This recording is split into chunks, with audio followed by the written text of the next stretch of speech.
more than a century, the haunting voice of the iron horse echoed across the land. From the eastern seaboard, over the seemingly endless plains and through the western mountains, steam locomotives fused a sprawling landmass into a solid nation. Theirs was a call to dreamers of every age, wafting them from humdrum schoolroom or office to fancied adventures on the high iron.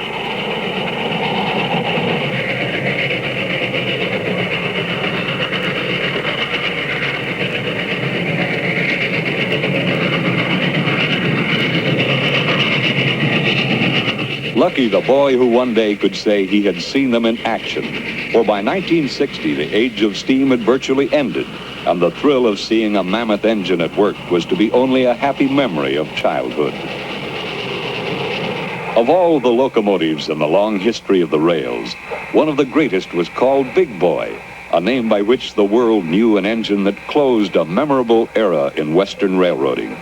It was the last of the giants. Built as machines to produce transportation, steam locomotives seldom were endowed with grace of line, and then never at the sacrifice of efficiency and power or speed. For those who ran them and serviced them, the 25 engines of our 4000 class climaxed American steam freight locomotive design. So Big Boy was a railroad man's everyday working tool. But it had romantic aspects, too, in the dreams of those grown-up youths who, as bankers or teachers or house painters, secretly yearned to trade places with the engineer in his cab.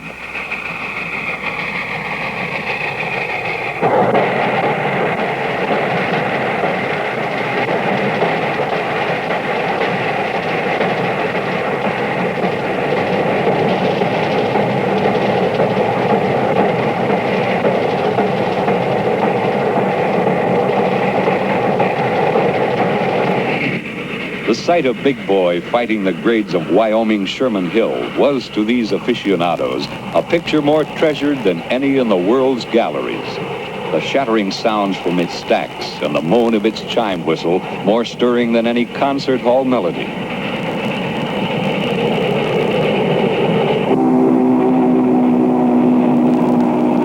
Rugged and powerful, it was on call around the clock,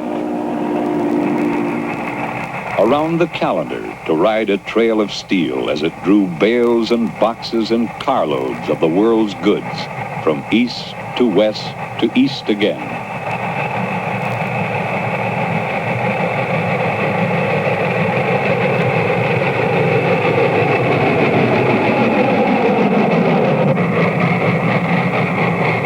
Although its evolution began a century and a quarter before the music of this machine ever rang through Utah's Weber Canyon or drummed across the Rocky Mountain Plateau, Big Boy's true ancestors were more recent.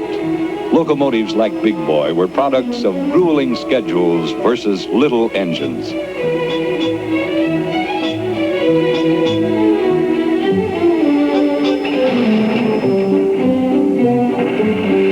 When business surged ahead in the West around the turn of the century, railroads serving that territory found they needed more power for increasingly longer trains. The power problem raised by lengthening a train had long been met by adding another locomotive. Double heading saved time on urgent freight, but it also meant investment in extra locomotives, expensive machines whose periods of usefulness were subject to the rise and fall of business. Nevertheless, it was a grand sight to see a pair of husky little haulers leaving town to the tune of out-of-beat exhausts.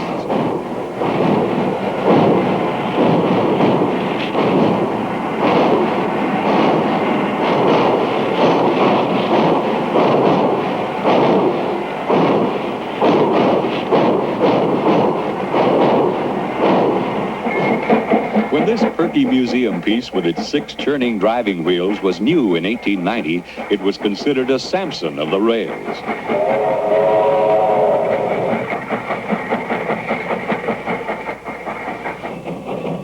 But that was not enough, even then, and soon 6 drivers grew to 8. Then 8 became 10. As more feet were added to the iron horse, larger cylinders were needed to power them. More steam was needed to work the cylinders, and in this jack-built house on wheels, a larger boiler to supply the steam. More power brought more weight, which, though it aided traction by pressing the drivers to the rail, required more wheels to distribute it.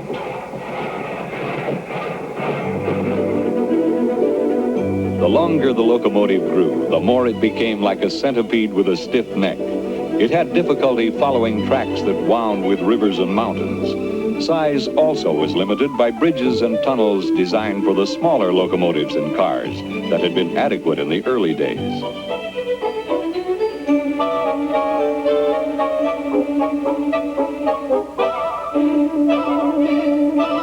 The same problem came up on European railroads. One answer to the power and size spiral was found by a Frenchman, Anatole Mallet. Far from being a comic character, Mallet was a brilliant engineer. In 1889, he built a flexible locomotive. He made 2 short engine units, then joined their frames with a hinge pin. An extra pair of cylinders was added to drive the rear unit. A large boiler completed the design. Voila! The railroad world had here a new and useful piece of equipment. It bent in the middle to take curves freely. Being hinged or articulated, engines could be made longer, with more wheels to distribute the weight that was the partner of power. The first Mallet used in America, one which railroaders affectionately called Old Maud, ran on the Baltimore and Ohio Railroad. The Virginian and Erie railroads went Mallet one better and built locomotives with 3 engine units, powerful brutes but steam-hungry and hard to maintain. Mallet engines like Old Maud also were of the economical compound type. They used the steam twice. It came from the boiler first to the rear set of cylinders at high pressure. Then, as it expanded, it passed at lower pressure into a second and larger set before exhausting through the smokestack. In 1918, we put a number of Mallets to work on heavy grades. True to type with bulging front cylinders, these engines did a good job of pulling, but they were slow movers and hard on track. The moving parts of the front units were so large and heavy that at higher speeds the track suffered continuous and devastating hammering. Like most Western railroads, our lines stretch over long distances, and speed is essential to maintain good service. To get both the power and speed we needed, we returned in the mid-20s to the rigid frame engine. The result was the 9000 series, a locomotive of singular design. With 12 coupled driving wheels, it was the largest non-articulated engine ever built. It ran twice as fast as the Mallets, yet used less fuel. The 9000s served well on the plains, where rails curved gently. But in mountain country, where winding tracks resisted stiff-legged engines, their efficiency and power were impaired.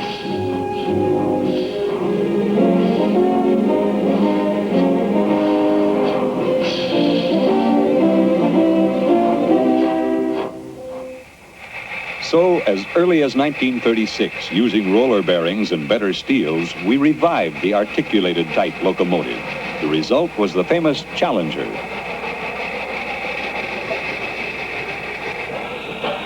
Unlike the Mallets, the Challengers and their later somewhat refined cousins, the 3900 class, used only high-pressure steam in both sets of equal-sized cylinders. They seemed the final answer to the railroader's dream.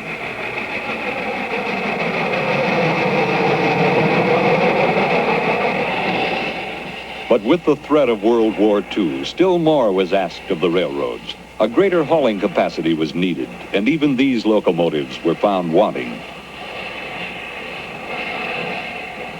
Big Boy was born of necessity. Now the stretching of the locomotive had reached its maximum. Where the Challengers and 3900s had 2 sets of 6 drivers, Big Boy had 2 groups of 8. Like its forerunners, it had 4-wheel trucks under the front cylinders to lead it through the curves, and under the cab to support the huge firebox. Whether it was booming along at 80 or drifting easy, Big Boy radiated majesty. Massive and compact, a solid workhorse, yet limber as a trotter, magnificence was paired with performance. The 4000s were the largest and heaviest of their type ever built, 132 feet long, 1.25 million pounds in weight. Every inch of Big Boy had the look of irresistible force. Enough, in fact, to pull a loaded 5.5-mile long train on level track.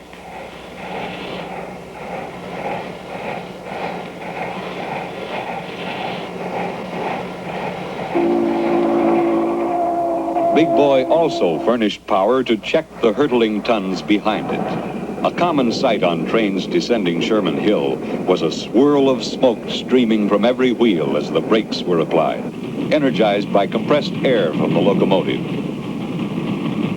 There was a family resemblance about Big Boy and the 3900. Heavy jowled with bulky cylinders, each had a bright eye low on a double chin of air compressors. The bell was a forelock, the pilot like a steel beard. A 3900 carried our familiar shield in the center of its face-like smokebox front, Big Boy below the headlight.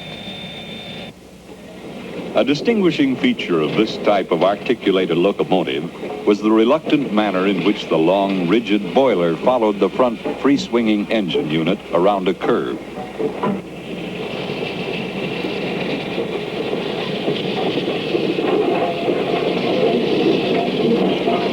Mallet's first little double-jointed locomotive had come a long way.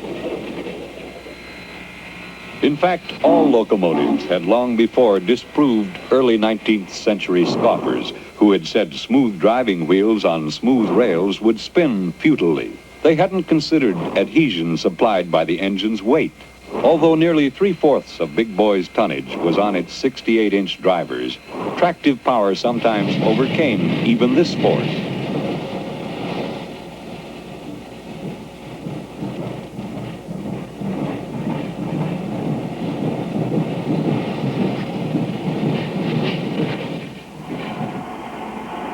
Four cylinders, each larger than a 40-gallon oil drum, powered the 16 drivers.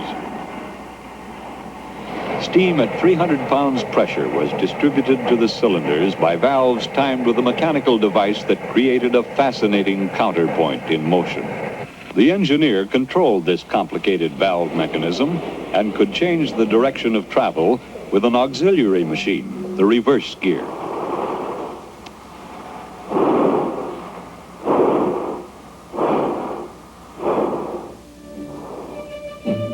Life in Big Boy began in the firebox, a high-efficiency furnace so large that a human fireman could hardly shovel enough coal into it to make steam for the whistle. A mechanical stoker clawed fuel from the tender, passed it by an Archimedes screw to the firebox, then sewed it across the fire. Within the steel boiler, water circulated around more than a mile of tubes and flues that carried a red-hot hurricane to generate and superheat the steam. With Big Boy's size, 2 stacks were needed. Hoods to deflect the smoke and permit a clear view from the cab often were used by the engineer. Most of a steam locomotive's life was spent in or near its own special den, the roundhouse. Though sturdy and reliable, even Big Boy often needed attention and service. Better than most engines, its availability for pulling trains still was relatively low. The roundhouse rights began at the end of the run when the fire was dumped and the grates cleaned and cooled. A never-ending job was that of removing ashes cleared from Big Boy's garage-sized firebox. Good maintenance required frequent washing to flush away the grit and grease that always gathered on a steam engine. The locomotive first was pushed through a shower, then finished by hand.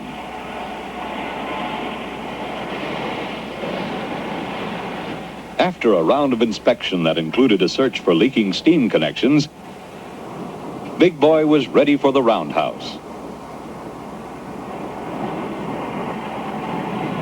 Once inside, the engine might be there only a few hours while the boiler was emptied and washed.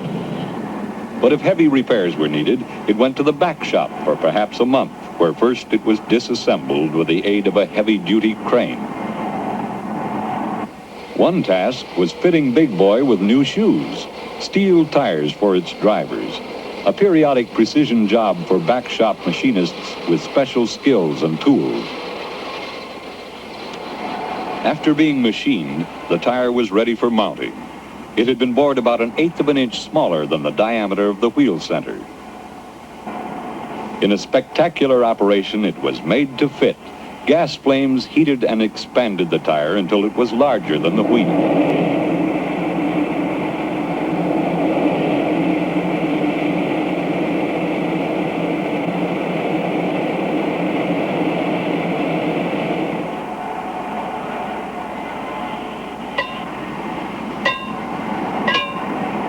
After the tire was driven into place, and before it cooled and shrank to grip the wheel securely, it was gauged for correct position. In another part of the shop, the pipe fitters would be busy with Big Boy's boiler. Tubes and flues, as well as another mile of piping that made up the superheater, often had to be repaired or replaced.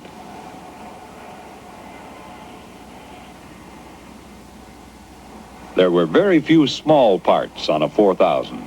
The tools were equally large and heavy, and the work was hard.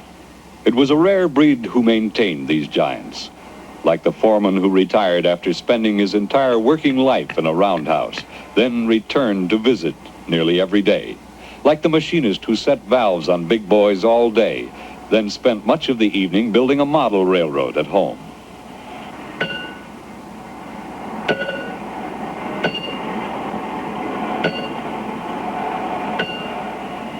To ready a locomotive for the road, once the fire had been rekindled and the boiler was full of steam, all that remained to be done was to add fuel and water.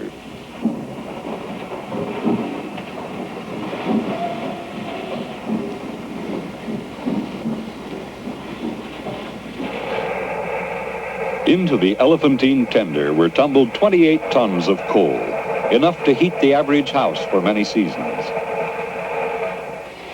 For the thirsty boiler, the 86-ton tender also carried 25,000 gallons of water, more than enough for a good-sized home swimming pool. With a heavy train, a 4000 often went through most of its food and drink within the first half of a 57-mile trip over Sherman Hill.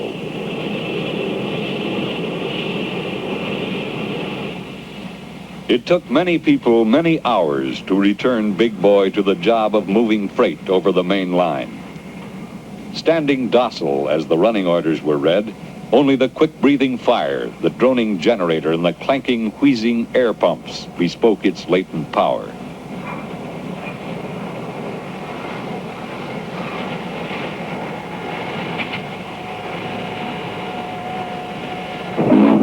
But once the engineer on his hero throne had cracked the throttle to start the tons a-rolling, it took some doing to hold Big Boy back.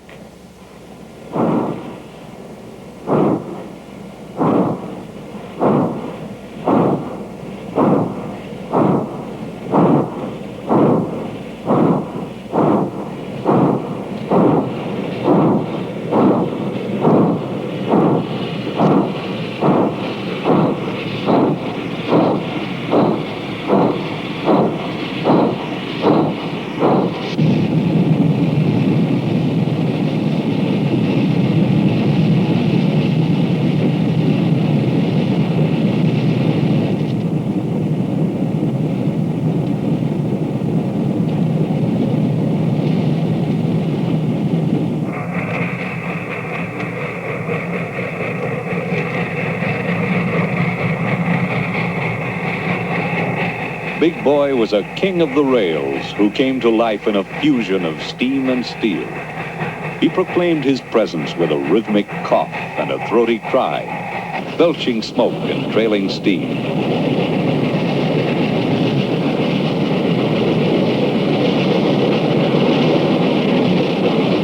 He pounded through his domain with a flashing and spinning of rods and wheels. His was an awesome majesty, but he was the last of his line to be toppled by new monarchs of the track.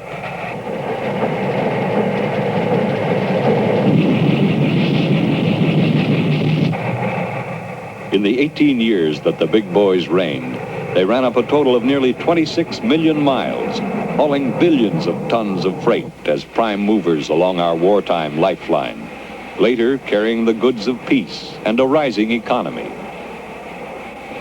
During his final years, Big Boy made his last stand on a short but busy section of our main line, tough, demanding Sherman Hill. And then it was only during the annual fall rush, a few weeks a year. Even as the last wisps of steam were vanishing from railroading's yesterday, Big Boy's successors were ushering in a speed and space-hungry era. He gave way as electronics, jet power, and the atom were put to work on the iron trail.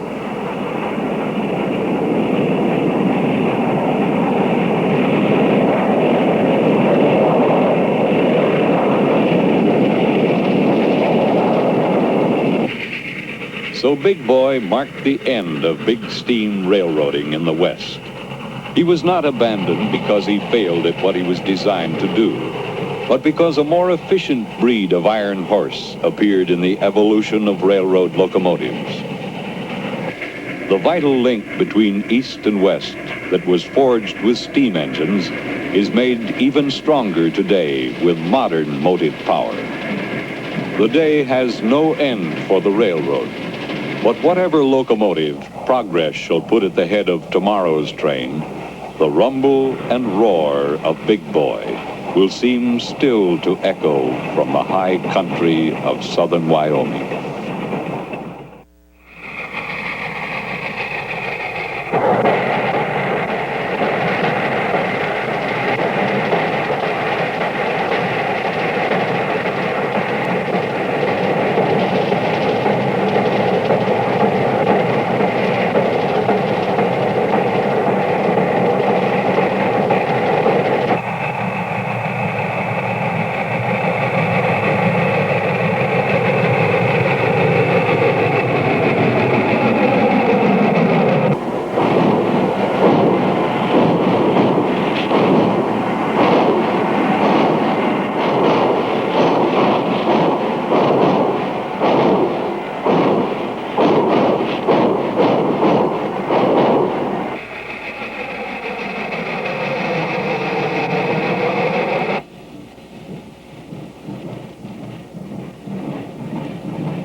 This is our great country.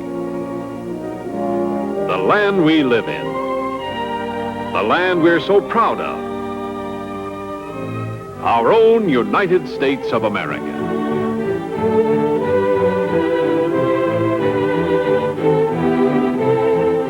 It's a big country, this land of ours.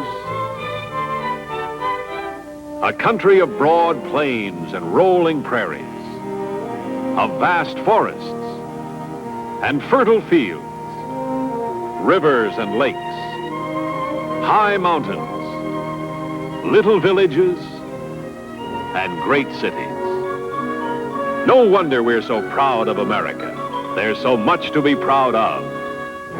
And here's one of the most wonderful things about this vast country of ours. No matter where we want to travel, no matter how far raw materials and finished products must be transported, there are trains.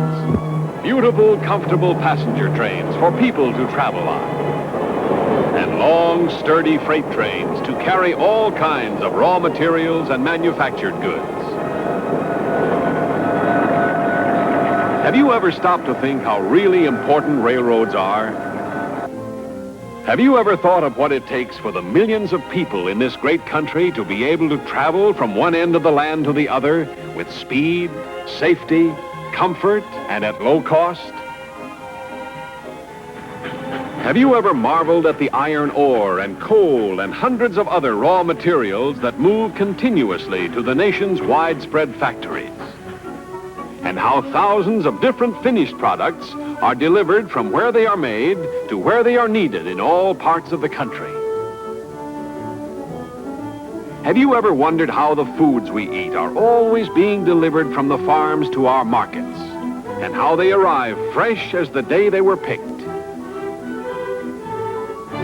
Well, the answers to those questions make up one of the most fascinating and important stories in the history of our country. The story of the American railroads. In order to tell you that story, we're going to visit the railroad yards. We're going into the railroad stations and out along the tracks. In that way, you will get a better idea of what the nation's railroad system is like and the big, important job trains are always doing. Then, the next time you are on a train, or the next time you see a train speeding off into the distance, you'll understand how much we all depend on railroads and how much they do to help make and keep this land of ours the most wonderful and prosperous nation in the world. When our country was young and much smaller than it is today, traveling was slow, uncomfortable, and dangerous. And so people didn't travel very much. Then, just a little more than 100 years ago, came the one thing the young country needed to grow into an important nation: adequate transportation. That transportation came in the form of railroads. Those early trains were funny little affairs when compared with the big trains we see rolling today. But they had a lot to do with opening up and developing vast new territories, which later became states. You could say that America and her railroads grew up together. As the railroads pushed ahead, settlers followed.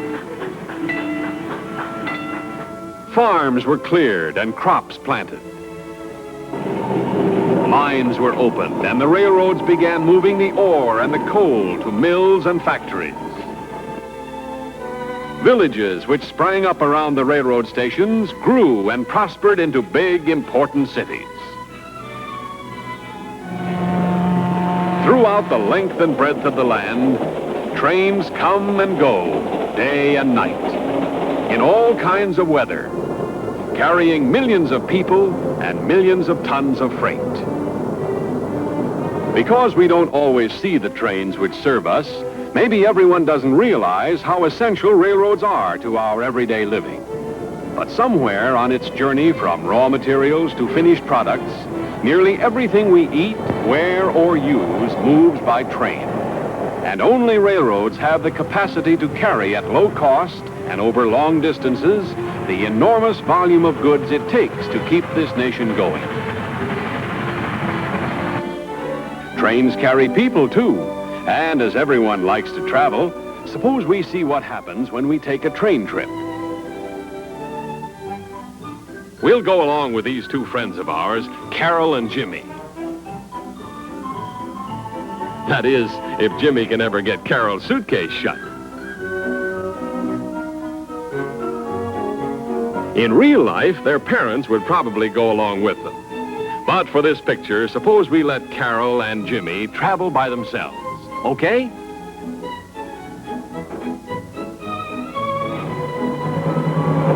There they go in the taxi cab that will take them to the railroad station.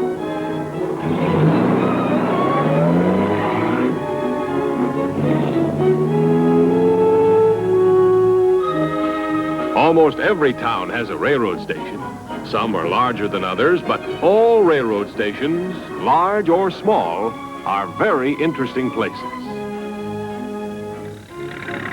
For example, at most railroad stations, you will usually find the Railway Express. You will see people checking and sorting packages to make certain that they will be put aboard trains which will take them to their destinations without delay. And remember, they will handle almost anything, including your dog. In the yards of many railroad stations, cars are cleaned inside and out to put them into tip-top condition for the passengers who will soon be getting aboard.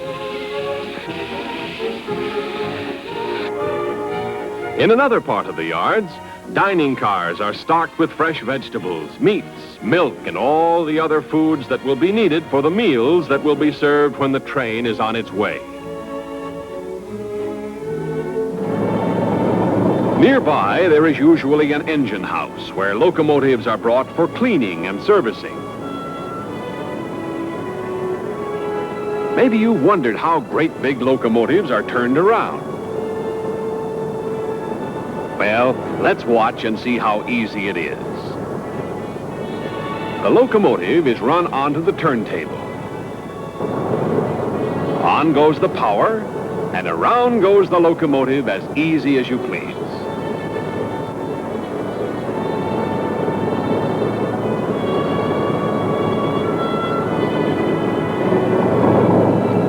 Say, we'd better not forget Carol and Jimmy. Here they are, arriving in plenty of time to check their baggage and buy their tickets before their train is scheduled to leave. Pay the taxi driver, Jimmy, and get a check from the red cap for each one of your handbags.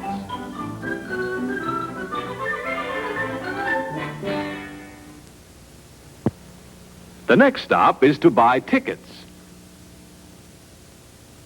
Now, let's see. Jimmy and Carol are going to visit their aunt and uncle at a town about 1,000 miles away. They will be coming back by train, so they will buy round-trip tickets. Buying round-trip tickets, they will be saving money, too.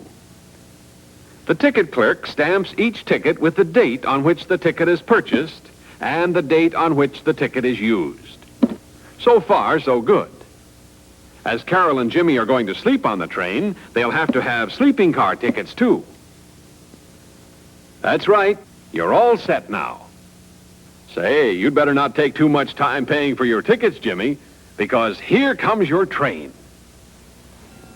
There's nothing quite as exciting as a railroad station at train time. From the time the train arrives until it is ready to leave again is usually only a matter of a very few minutes. But during that short period, many things happen.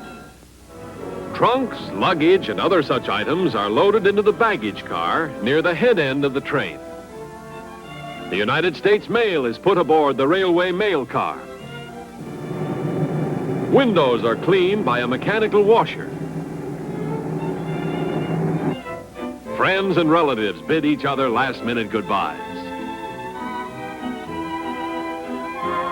Passengers like Carol and Jimmy board their cars and are shown their space in the car by the porter.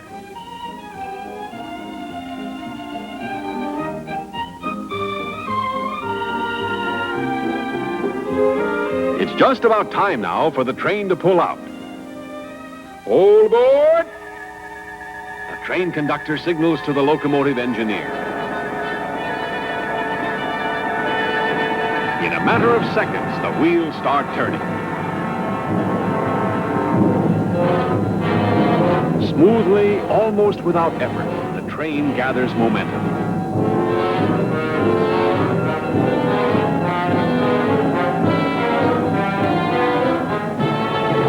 And before long, it is out in the open country again, running along at top speed. It's really great fun traveling on trains. You can sit for hours just watching the scenery as it rushes by. It's almost like a travel motion picture, one of the most interesting motion pictures you could possibly imagine.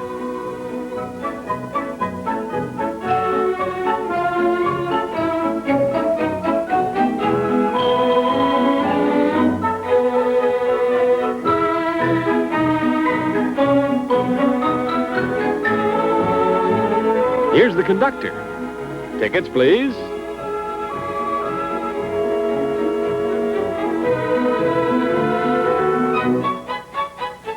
Most passenger trains carry the United States mail, for the railroad postal car is the very backbone of our country's mail service.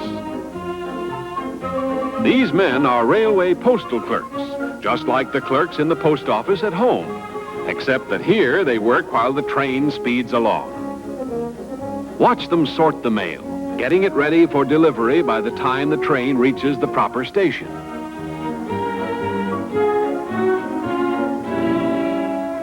One of the most popular cars on almost any passenger train is the dining car, a real restaurant on wheels. Table for two? Right this way, please.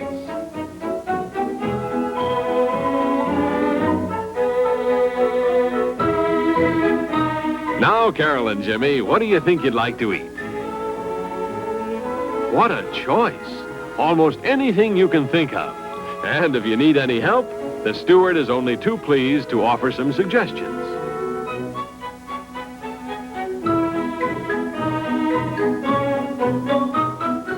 Here's an interesting part of the train most people never get a chance to see. The dining car kitchen. No space is wasted, and everything is spick and span. That food really looks good enough to eat, doesn't it? Looks as though Carol and Jimmy topped off their meal with ice cream.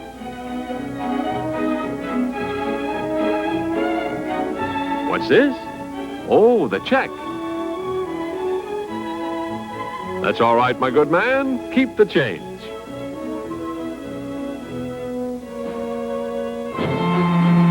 Modern trains provide low-cost, dependable, comfortable, and safe transportation. They have spacious air-conditioned lounge and dome cars where passengers can relax and read or sit and talk with fellow passengers. There are many types of accommodations on modern trains. There are single rooms like this called roomettes. There are bedrooms, compartments, and more spacious drawing rooms, all with the latest conveniences, rooms which make up into sleeping rooms at night.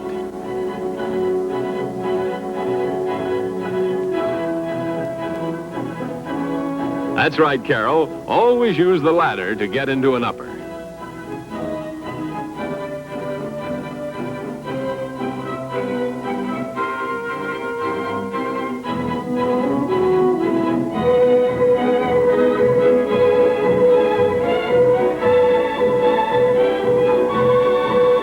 Getting pretty late, so good night, Jimmy and Carol, and pleasant dreams.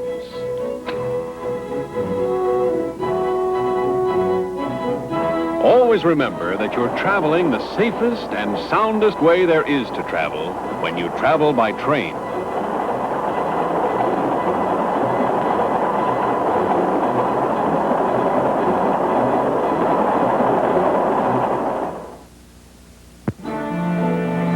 We've been talking mostly about passenger trains. But how many of you know that about half of the trains in the country carry no passengers at all? That's right, they carry freight. Things that are so important in our daily lives. the food we eat, the clothes we wear,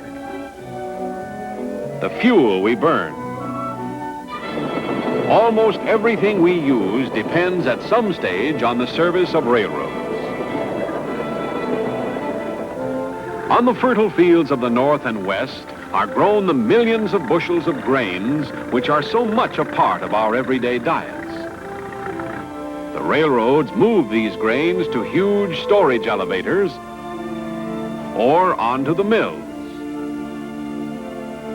Then later on, when the grains have been ground, the railroads move products, such as flour, to the cities and towns to be baked into the bread which we find every day on the shelves of our neighborhood grocery stores. Moving cattle and sheep from the great ranges of the West is another important railroad job. The cattle are first rounded up. Then they are loaded into special railroad cars to be moved, sometimes long distances, to packing houses where they are dressed. And then the meats are moved again to the meat markets of the country.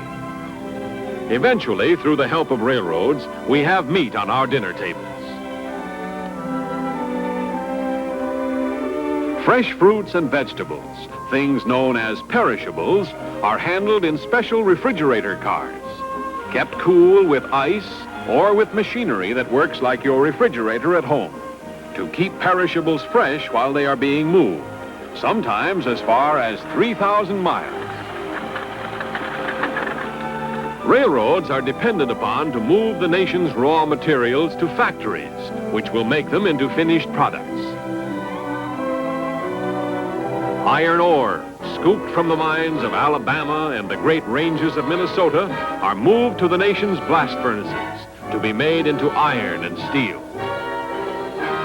The railroads also buy millions of tons of finished iron and steel every year for their cars and locomotives, tracks and bridges.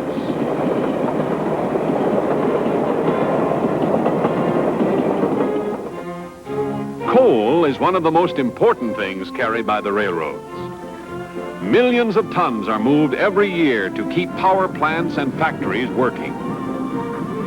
Railroads are depended upon to deliver the coal to towns and cities, to keep homes, hospitals, schoolhouses, and other buildings heated during the cold winter months. Railroads are one of the coal industry's customers, too. They buy large quantities of coal every year for their steam locomotives and for other railroad uses. Railroads carry forest products, logs and pulpwood, from the forests to the mills. And they carry the lumber and the paper and other products made from wood or wood pulp to the places where they are needed. Cotton, grown in Dixie, is moved to the textile mills of New England and the Southeast, where it is made into cloth for clothing and thousands of other important items.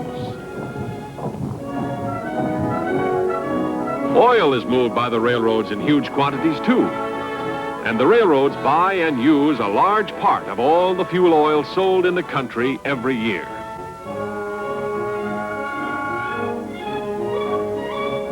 Railroad tracks go right down to the docks of the nation's seaports, so that freight cars deliver the products of farms, forests, mines, and mills to the ships that will sail with them to the far corners of the world. And so that things from other countries can be loaded directly into railroad cars for delivery all over America.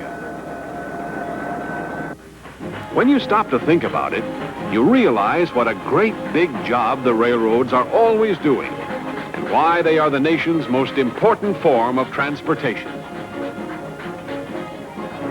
Always on the move, day and night, delivering all the many things that America needs to keep warm, well-fed, and properly clothed. And here is something that many of you may not have realized before about the railroads of America. And that is that they pay enough in school taxes alone to provide an education for hundreds of thousands of school children every year.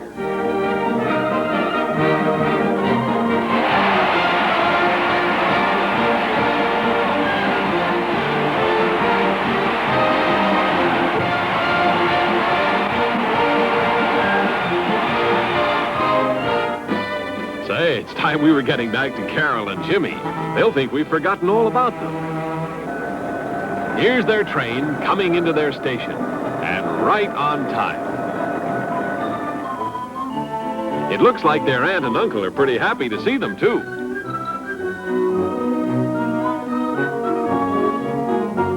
Well, the train is ready to start moving again. There she goes, pulling out of the station, gathering speed, carrying other passengers, mail, express, and baggage to other stations. We certainly hope you've had a nice time coming along on this trip with us, and that you've learned something about railroads that perhaps you didn't know before. We hope each and every one of you will be able to take a trip on a train very soon. Perhaps you'll want to visit a big city.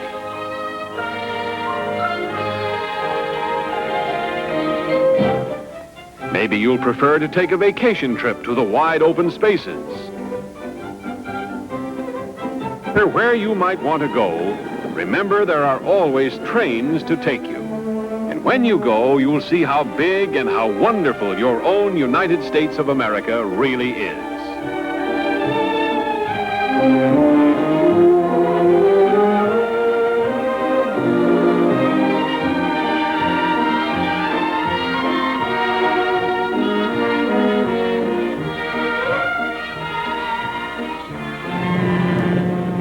Railroads are an important part of America.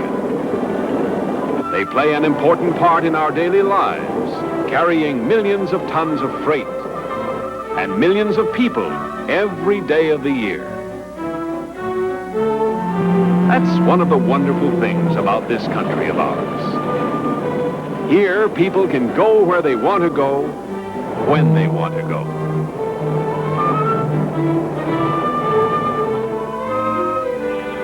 Yes, this is indeed a great land. A land of opportunity. A land made great by the efforts of individuals. Individual efforts which have raised ours to the world's highest standard of living. Here in America, a person can worship God as he chooses. He can go to the church of his choice.